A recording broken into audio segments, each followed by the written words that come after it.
Without fresh volcanic ash, plants here have had to take extreme measures to find nutrients. They've become carnivores. Their traps are modified leaves. As the leaf blade opens, the midrib continues to extend outwards. Over several weeks, the tip inflates.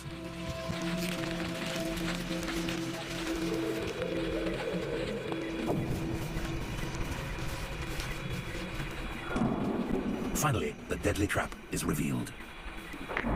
A liquid-filled chamber from which there is no escape. These are the pitcher plants. Sizes and positions of traps vary, but all share a common goal. They use nectar to lure in prey.